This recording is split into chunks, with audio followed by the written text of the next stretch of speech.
The following is an EHC media production. Welcome to Monday Night Raw!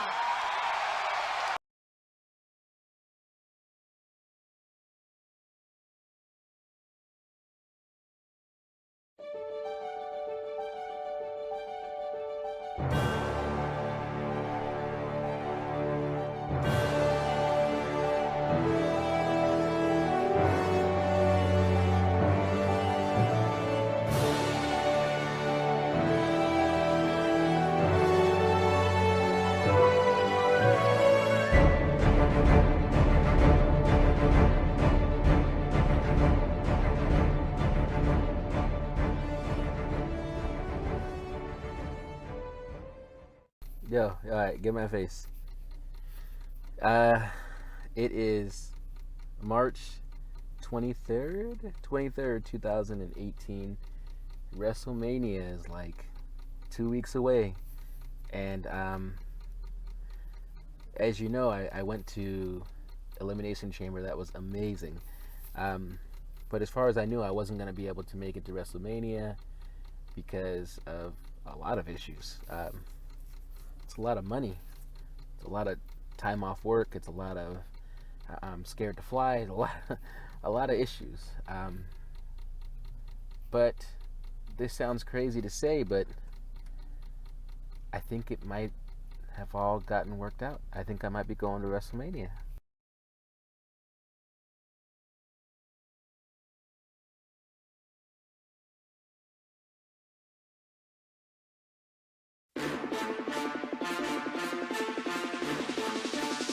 I got my fist in the air, screaming black power. I feel like Dookie Williams' last hour. We used to stand for something, but most niggas is cowards. Took bros to parks to sit down, so I'm pro-black like the pigs with the fist now. 80s, crack exists now. All these babies going crazy cause these ladies smoking daily now. So tell me, how you really gonna say the chow when it's still running through our veins as a juvenile? If something's gonna change, you better do it now. Since this makes sense, we gon' start a movement now. We gotta be doing something great. It's time. It's time. Who are you trying to kid? I do not give a damn. Because you're too scared to do the job your goddamn self. I need someone that's has that some energy in them. You guys know nothing about me. I'm gonna take you out. Promo climax time. Promo climax. You're all on fucking notice. Either you rise or you fall. Rise or you fall. Either you rise or you fall.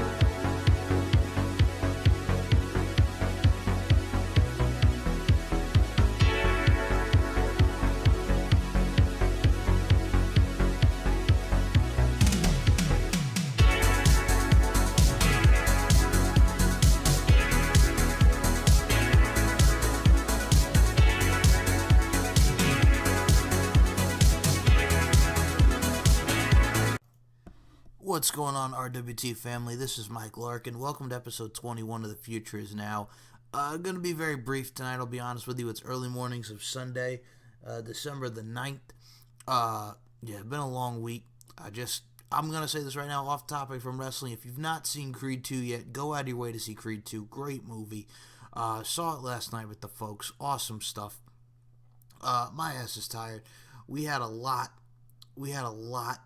going on this week on the Steve and Mike Show channel, interviews and just shows and whatnot. So, and Max Wrestling. So my ass has been tired, and I've been wanting to do this review. It's better late than never. So here we go. I'm just going to hop right into it. We're going to talk about the shows, and we're going to get it out the way, and then we're going to talk about what's to come for next week with both shows respectively. So we're just going to have fun with this, folks, and I hope everybody's having a great weekend. I really, really do. And, I mean, the holidays are coming, people. Happy holidays. I mean, this year has gone by so fast. It's my first Christmas down here in Myrtle Beach, South Carolina, so I'm just like, whew. In a way, it's kind of good. You know why? And Daniel Crimmins, I know you'll hate me for saying this, but there's no goddamn snow. And I know you're probably saying, you motherfucker, you son of a bitch. I know, Daniel Crimmins, I love you, and you're my friend, buddy. But, I mean, you're still in New York. I'm where it's warm. I'm getting a little bit of rain. I'm getting wet. I can't blame it on the rain, but y'all got the snow.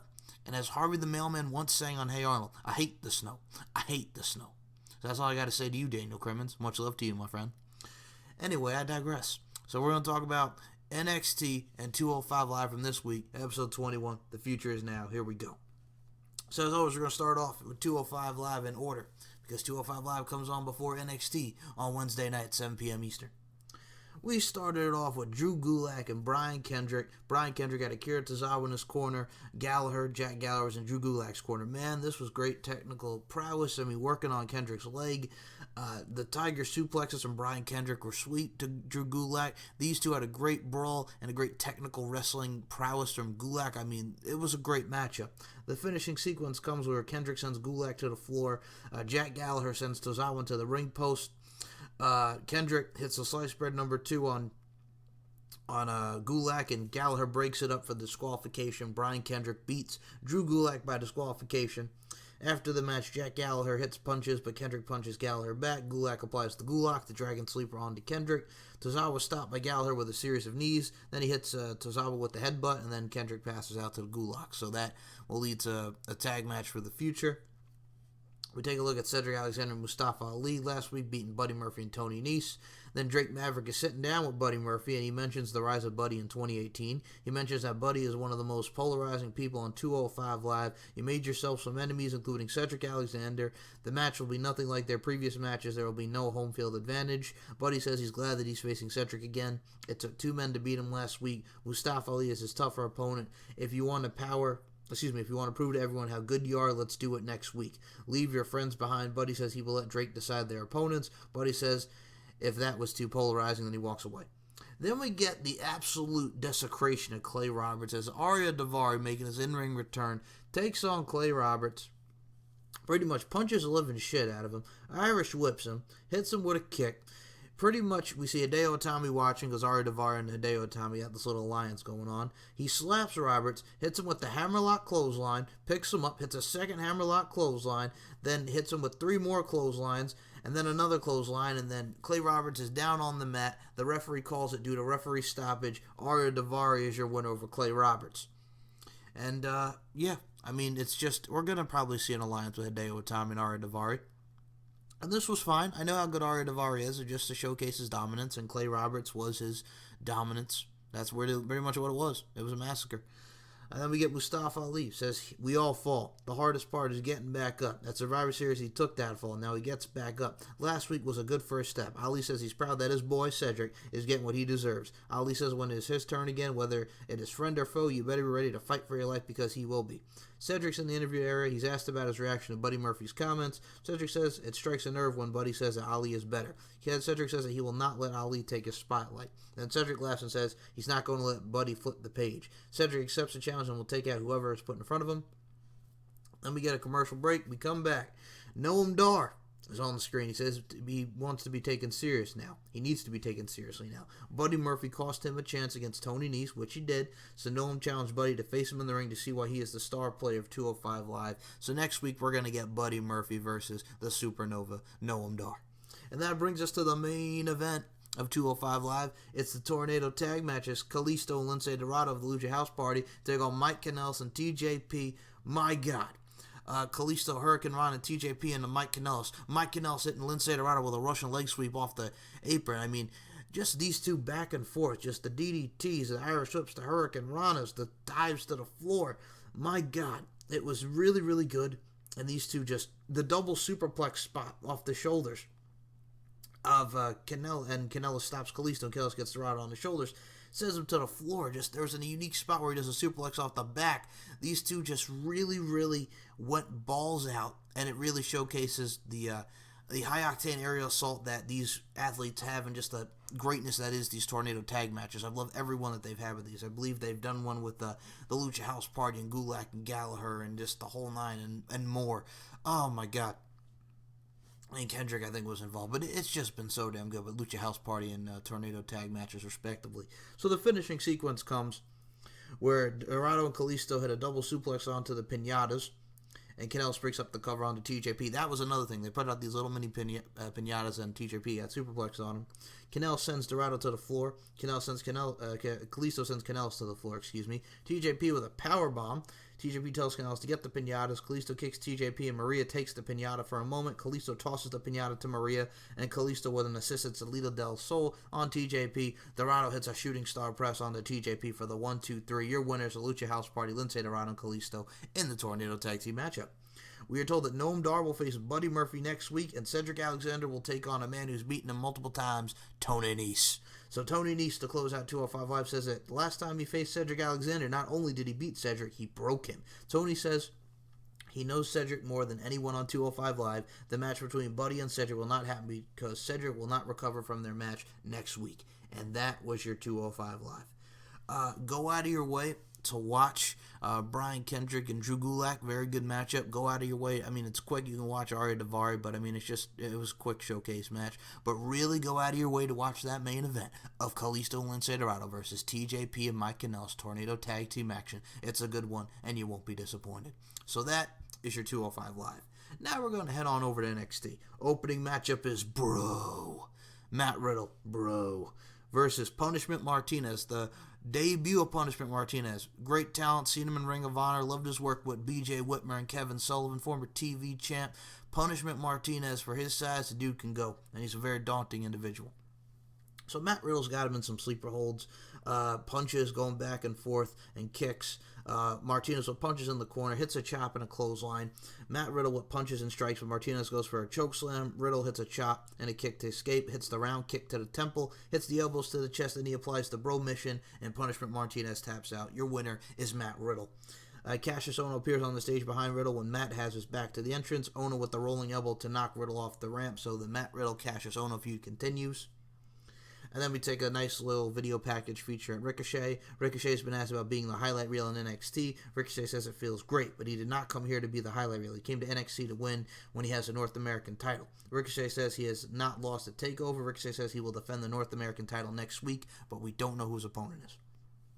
We are back with a video feature for Heavy Machinery getting ready for the Undisputed Era. Tucky says he fought for the tag titles 1.5 years ago, but they were not ready against the Authors of Pain. They have grown over that time, and he says that they need a shot at the NXT tag titles. Their journey will not be complete without the tag titles around their waist, and William Regal announces that there will be a fatal 4-way match to determine the number one contender for the NXT Women's title in 3 weeks. We are told that Bianca Belair has qualified for the matchup. Then we get to match number 2. It's the team of Raul Mendoza, who we've seen on the NXT and on 205 Live and on the Cruiserweight Classic, and Humberto Carrillo versus Steve Cutler and Wesley Blake, the Forgotten Sons of Jackson Riker, the former Gunner, and TNA Impact Wrestling. So these two, man, just the high-octane aerial assault, the double hip tosses, the friggin' bombs, the Hurricane Ranas, the dives and the kicks. I mean, these two just, Raul Mendoza and Humberto are a great tandem. A double backbreaker by Cutler. This is just tag team action at its finest. A belly-to-back suplex from Mendoza, punches and a handspring back elbow from Carrillo, a double arm drag from Carrillo, missile drop kicks, standing moonsaults. Mendoza sends Cutler to the floor, hits the suicide dive that gets blocked by Steve Cutler. What's his face? Oh my God, I'm having a black here. Power bomb into the ropes, and they hit the boot off the turnbuckles on a reverse DDT combination from Wesley Blake and Steve Cutler for the 1-2-3. So Steve Cutler and Wesley Blake, the Forgotten Sons, are your victors in this tag team matchup. And we go to the back, and it's the Velveteen Dream. And he stops the interview when he's asked about his loss to Tommaso Ciampa. He wants better lighting, and he asks for the next question. He's asked what is next for him. Dream says that the people are still talking about the Dream. The internet is talking about him. The locker room's talking about him. Dream says people have been asking Triple H about him. The Dream sees it that he wins. He says Dream over. Dream says leaving Kathy is the next thing for the Dream. Roderick Strong says he's looking forward to next week. Cole asks if they have checked all the doors to make sure they are locked. Bobby Fish says that EC3 is under the impression that he is another guy, but he is the guy you are warned about. How far are you willing to step into the deep and when you know they are infested with sharks? They've been in once before and they're happy to do it again. Roderick says they injured the War Raiders. Who were left? The Street Profits or the Mighty? Kyle mentions Heavy Machinery. They might be undefeated over the last 6 months, but they never face anyone like the Undisputed Era. Adam Cole-Bebe says everyone has to remember that it is their era. And then we get an update on Hanson. He has broken ribs, a ruptured spleen, and torn ligaments all from the War Games matchup. So, speedy recovery to Hanson. Then we get to the next matchup, which we've seen before. Shayna Baszler with her girls, Marina Shafir and Jessamine Duke versus Dakota Kai. This is just Shayna working over the arm and the legs. Yakuza kicks from Dakota Kai fighting back. She hits her with the knee and a running kick. She just pretty much hits a bicycle kick. Shayna Baszler comes back, goes for a gut-wrench suplex, but Kai blocks it. Kai hits a headbutt. Then Shayna Baszler hits another kick to Dakota Kai. Then the gut-wrench superplex, which was amazing to Dakota Kai from Shayna Baszler. Kai hits some kicks to the head. Kai with a boot to the back, but Baszler trips her, puts in the Kirifuda clutch, and Dakota Kai has no choice but to tap out. Shayna Baszler is your winner. Shafir and Duke kick Kai and Baszler, joins in the attack, so all three are beating down Dakota Kai. Here comes Io Shirai to help out Kai, and she sends Baszler to the floor, and then she hits a double drop kick on the Duke and Shafir. Shirai with an uppercut to Baszler, and Kai sets for the face wash from second base, but Baszler is pulled to safety. So, I mean, Io Shirai and Dakota Kai against Shafir and Duke looks to be the matchup going forward, but we shall see. Then we get a nice video package again on Mr. Dominik Dijakovic. Donovan Dijak, if you've not seen his work in Ring of Honor with Stokely Hathaway against the likes of Moose and so many great talents like Jay Lethal, go out of your way to watch some old Donovan Dijak matches. The man is a giant, and he can work, and he's really, really good. Check out Donovan Dijak, which his name is now Dominik Dijakovic, which his real name is Chris Dijakovic. So the Dijakovic, which is his real last name, and Dominic, I guess, instead of Donovan. So it is what it is. Next week, we find out that Bobby Fish will face EC3, and Ricochet will also defend the North American Championship next week, but we do not know who his opponent is. And that brings us to our main event segment. It's a talking segment, because here comes Tommaso Ciampa. Tommaso Ciampa comes out with Goldie. He says another takeover's in the books, and Tommaso Ciampa's NXT's MVP. Time and time again, he's proved to be a man of his word. He ended the fairy tale, he exposed the mystique, and turned the dream into a nightmare. Still, you people refuse to accept him as your NXT champion. Still, you refuse to believe in him. You don't believe in him. Ciampa says the voice of NXT does not believe in him, but Mamma Mia, here he stands. When everything is said and done, the title reign will go down as the single greatest title reign in the history of NXT. Children will grow up and study his work. You must understand that he is not the flavor of the week or the flavor of the month. He is 2018 Sports Entertainer of the Year. He'll be 2019's. Here comes Aleister Black. Black says he stood toe-to-toe with Johnny Gargano, and he absolved him from his sins. Sins that you created, Puppet Master. You are not really the NXT champion. He says he sees the original sin so that he will absolve. Black invokes his right to challenge Ciampa for the NXT title at TakeOver Phoenix. Johnny Gargano comes out. Gargano says Ali is getting ahead of himself because they are not finished. Thank you for absolving him of his sins. This is over when he says it's over. Ciampa says he loves when you leave Johnny wrestling in the back and become Johnny Badass. Ciampa says Aleister hears that, and the people in Champ knows that when Johnny gets fixated on something, he does not let it go. Johnny Gargano is fixated on you. The Champ gets it, and he saw both of you fight at War Games. You nearly tore each other's heads off. It should have been the two of you in the steel structure. There is some unfinished business. Ciampa says that this is just his opinion, but if it were him, he would want to finish this right away. He would want to finish this inside of a steel cage. Ciampa says he's looking at Aleister and he knows that he likes how that sounds. He knows Johnny likes how that sounds. Full Sail wants to see these two fight inside a steel cage. Johnny asks if that is what the people want. Johnny says let's do it inside a steel cage. Johnny says he's not afraid of Black. Black says Johnny wrestling is dead and he showed Johnny mercy. He will fight Johnny in the parking lot. Johnny asks how did the parking lot work out last time. Great back and forth with all three of these, and that was a great line. He was out of action for 3 months. What will he do to Black inside a steel cage? Black tries to go for the Black Mass on Gargano, but Gargano gets out of the ring and to safety. And then Aleister Black gives Ciampa the Black Mass to end NXT. And what was a great final segment of the show, and what the main event segment was. I mean, go out of your way to watch both shows. Go out of your way to watch the Tornado Tag and Brian Kendrick versus Drew Gulak. For NXT, go out of your way to watch Matt Riddle and Punishment Martinez. Go out of your way to pretty much watch everything on this show. But really go out of your way to watch that main event promo segment. It's great, and we're going to get Aleister Black and Johnny Gargano in a steel cage matchup in the future. So, that is it. That is my NXT and 205 review for this week. Check out RWT Podcast on Twitter, RWT Facebook Wrestling Group on YouTube, RWT. Check out Max Wrestling UK on Twitter. Check out SteveandMikeShow.com for all SteveandMikeShow.com needs with myself and Steve and my interviews and whatnot, pop culture, what have you. Check out everybody on RWT. The Future Is Now. Micah Beasley with NXT UK Reports. Moni Lynn Wrestling Nerd Chick. Check out Daniel Crimmins with his Smack Talk, SmackDown and Out show. I mean, check out Amir with War on Raw. I mean, the dude is just great with what he does. Shout out to Amir. Shout out to RWT. Shout out to Max Wrestling. Shout out to myself. Allow myself to shout out myself. Shout out to the SteveandMikeShow.com. Man, I got to tell you something right now. It's always a pleasure doing these podcasts for you guys. I hope y'all enjoy for The Future Is Now. And vote for The Future Is Now for RWT's newest podcast of the year. Vote for me. Vote for me. Please. Pretty please with some sugar on top. But everybody has done great work with RWT in all seriousness. It's love. It's all respect to each and every one of you. So I'll be back next week with episode 22 of The Future Is Now, talking about 205 Live featuring Buddy Murphy versus Noam Dar and Cedric Alexander versus Tony Nese and Ricochet defending the North American Championship on NXT and EC3 versus Bobby Fish in the grudge match. My name is Mike Larkin. Thank you all so much for listening. The Future Is Now, and my ass is going to bed. Everyone have a great night, have a great weekend, and God bless. Thank you for listening.